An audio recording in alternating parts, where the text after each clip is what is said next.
things that a lot of leaders miss out on when they're getting ready to go through a tough period is actually thinking about how they want to come out of it, how they want to behave in it. And that's really short-sighted, because unless we're in the right place as leaders, unless we're doing well, then our team are going to suffer, because they're going to take a lot of our energy, they're going to take a lot of our attitude, a lot of how we conduct ourselves is going to rub off on the team, both emotionally and in terms of how they turn up for their jobs.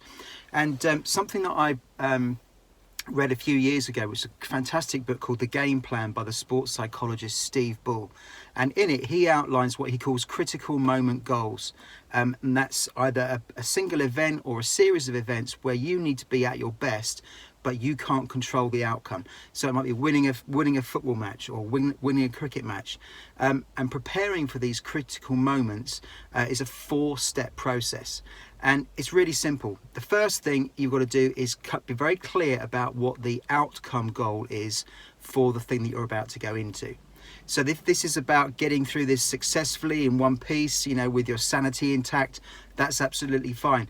But often it boils down to how it is that you want to show up as a leader in your business. You can also do this for your team. What do you want the outcome to be for them? How do you want them to be at the end of the process, at the end of this sprint that we're going into this next 5 to 6 weeks?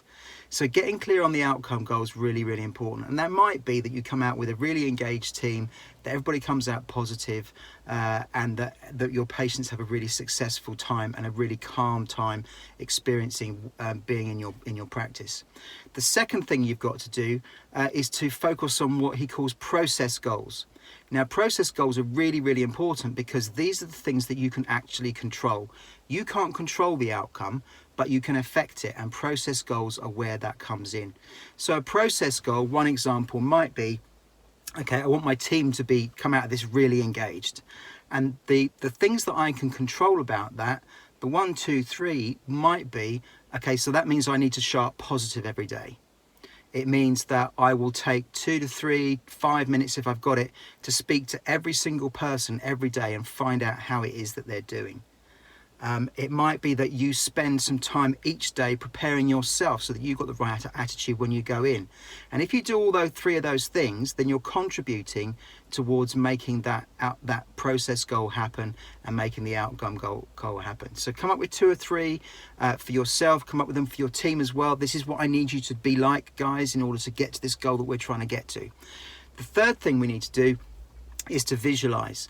And visualization is a science-backed neurological truth that when we visualize an outcome, when we close our eyes, think about what things are going to be like, that we engage all kinds of parts and resources in our brain which help us actually to achieve that outcome.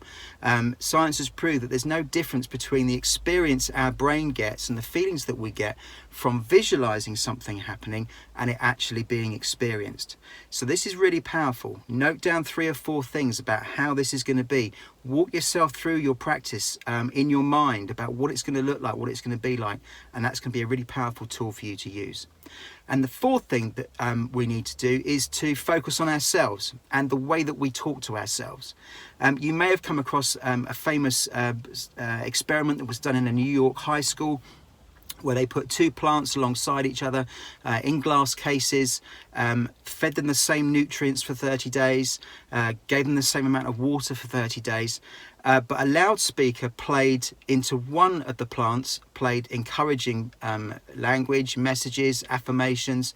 Into the other one, it was critical. It was, you're rubbish, you're no good at this, you can't do this, you're worthless.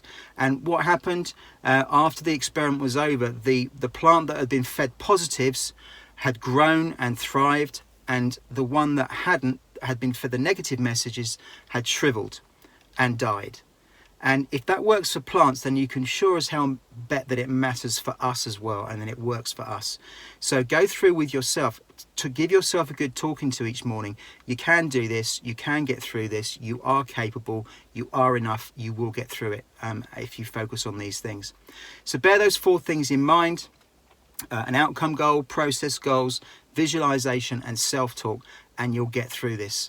I'm here cheering you on. I hope it goes well. Good luck. If I can help, reach out to me on social media or via email. I'd love to help you.